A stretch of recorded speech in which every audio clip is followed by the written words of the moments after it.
Assalamualaikum warahmatullahi wabarakatuh. Halo semuanya, perkenalkan nama saya Nur Hilmah dengan NIM 2121609051. Saya dari Program Studi Hukum Tata Negara semester 6, Fakultas Syariah UINSI Samarinda.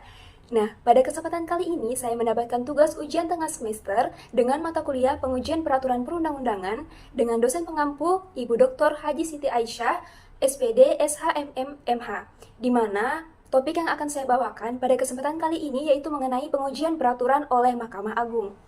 Nah, jadi teman-teman, Mahkamah Agung itu merupakan lembaga kekuasaan kehakiman yang dimana ia memiliki wewenang untuk menguji peraturan perundang-undangan di bawah undang-undang terhadap undang-undang. Nah, hal ini itu diatur dalam pasal 24A ayat 1 Undang-Undang Dasar tahun 1945.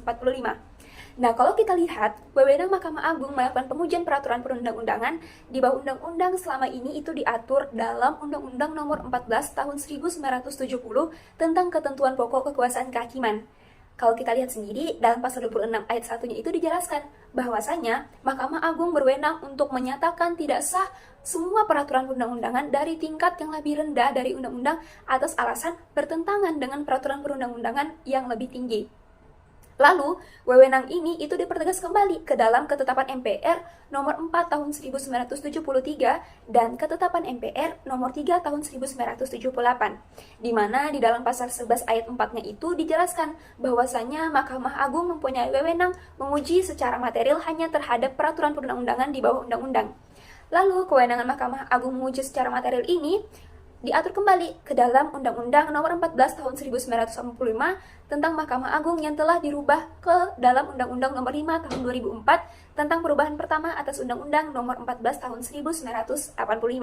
Kalau kita lihat di dalam pasal 31 Undang-Undang ini dijelaskan bahwasanya Mahkamah Agung mempunyai kewenangan menguji peraturan perundang-undangan di bawah undang-undang. Selanjutnya, Mahkamah Agung menyatakan tidak sah peraturan perundang-undangan di bawah undang-undang atas alasan bertentangan dengan peraturan perundang-undangan yang lebih tinggi atau pembutuhannya itu tidak memenuhi ketentuan yang berlaku. Nah, atas peraturan perundang-undangan yang dinyatakan tidak sah tadi itu tidak memiliki kekuatan hukum mengikat.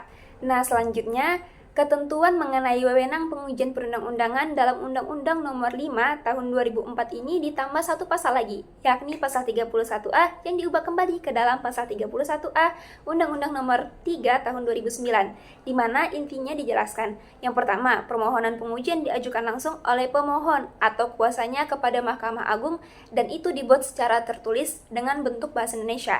Yang kedua, permohonan ini hanya dapat dilakukan oleh pihak yang menganggap haknya ini dirugikan oleh berlakunya peraturan perundang-undangan di bawah undang-undang, di mana ini terdiri dari perorangan warga negara Indonesia, yang kedua kesatuan masyarakat hukum adat, yang ketiga badan hukum publik maupun badan hukum privat. Nah, permohonan sekurang-kurangnya ini harus memuat, yang pertama dia harus memuat nama dan alamat pemohon. Yang kedua, uraian mengenai perihal yang menjadi dasar permohonan dan menguraikan dengan jelas bahwasanya materi muatan ayat, pasal, atau bagian peraturan perundang-undangan di bawah undang-undang itu dianggap bertentangan dengan peraturan perundang-undangan yang lebih tinggi, atau pembentukan peraturan perundang-undangan tidak memenuhi ketentuan yang berlaku, serta hal-hal yang diminta untuk diputus.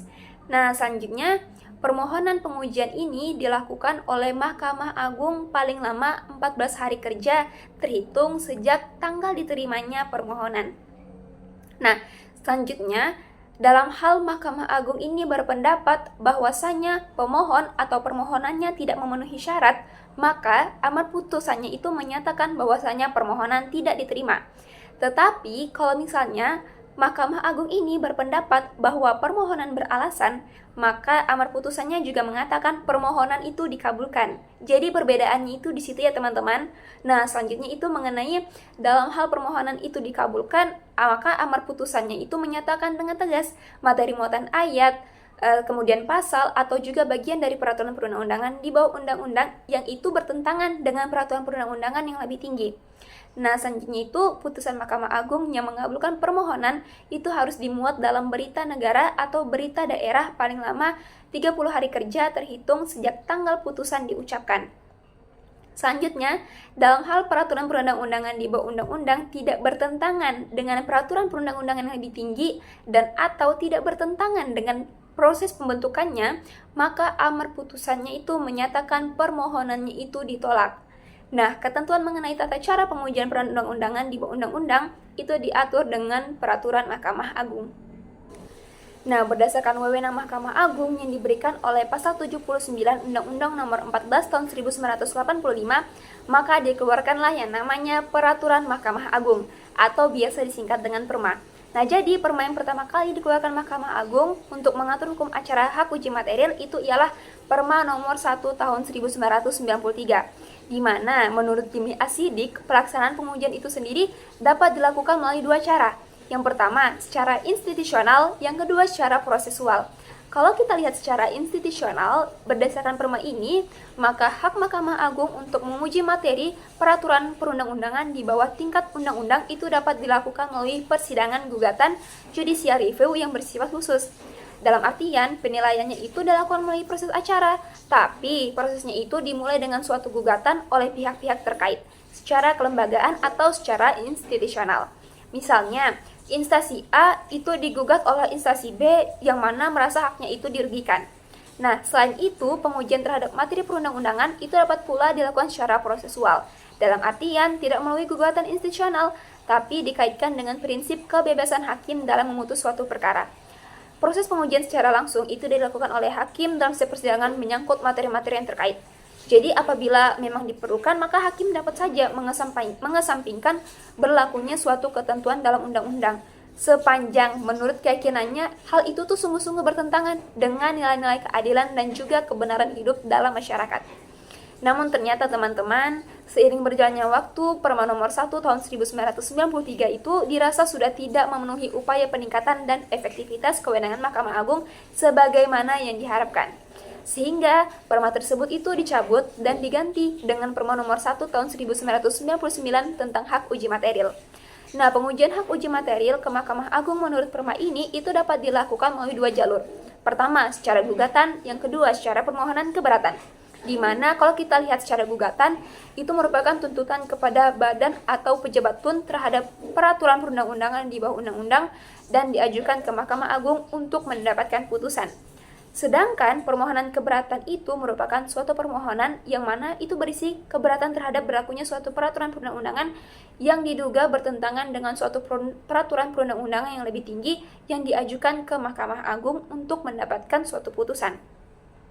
Nah, setelah adanya perubahan Undang-Undang Dasar tahun 1945, khususnya yang menyangkut tentang kekuasaan kehakiman dan juga didasarkan atas Undang-Undang Nomor 4 Tahun 2004 tentang kekuasaan kehakiman, maka dari itu Undang-Undang Nomor 14 Tahun 1985 itu diubah dengan Undang-Undang Nomor 5 Tahun 2004. Nah, oleh karena itu, hukum acara pelaksanaan hak uji material kembali diubah dengan Perma Nomor 1 Tahun 2004 dan terakhir diubah dengan Perma Tahun 2011. Kalau kita lihat dalam Perma Nomor 1 Tahun 2004, pengajuan hak uji material ke Mahkamah Agung itu hanya dilakukan melalui permohonan keberatan. Nah, permohonan keberatan diajukan ke MA dengan cara langsung ke MA atau melalui pengadilan negeri yang membawahi wilayah hukum tempat kedudukan pemohon. Nah, permohonan keberatan itu diajukan dalam tenggang waktu 180 hari sejak ditetapkan peraturan perundang-undangan yang bersangkutan. Terus itu, putusan terhadap pengajuan hak uji material ke Mahkamah Agung itu dibedakan menjadi 3 macam. Yang pertama, dalam hal Mahkamah Agung berpendapat bahwa permohonan keberatan itu beralasan karena peraturan perundang-undangan tersebut bertentangan dengan peraturan perundang-undangan tingkat lebih tinggi. Yang kedua, Mahkamah Agung dalam putusannya menyatakan bahwa peraturan perundang-undangan yang dimohonkan keberatan tersebut sebagai tidak sah atau tidak berlaku secara umum, serta memerintahkan terhadap instansi yang bersangkutan segera mencabut undang-undang tersebut. Nah, selanjutnya, dalam hal Mahkamah Agung berpendapat bahwa permohonan keberatan itu tidak beralasan, Mahkamah Agung menolak permohonan keberatan tersebut. Nah, kalau kita lihat menurut Perma Nomor 1 Tahun 2004 ini, dalam hal 90 hari setelah putusan Mahkamah Agung tersebut dikirim kepada badan atau pejabat tun yang mengeluarkan peraturan perundang-undangan tersebut, ternyata pejabat itu yang bersangkutan itu tidak melaksanakan kewajibannya. Maka demi hukum, peraturan perundang-undangan yang bersangkutan tidak mempunyai kekuatan hukum. Terhadap putusan mengenai permohonan keberatan tidak dapat diajukan peninjauan kembali. Nah teman-teman, bagaimana tentang materi yang telah saya sampaikan? Menarik bukan? Apalagi yang terkait dengan pengujian peraturan perundang-undangan. Maka dari itu, mari bergabung bersama kami di UINSI Samarinda. Tentunya kita akan mempelajari pelajaran-pelajaran yang tidak kalah menarik lainnya. Mungkin cukup sekian yang dapat saya sampaikan. Kurang dan lebihnya saya mohon maaf. Wassalamualaikum warahmatullahi wabarakatuh.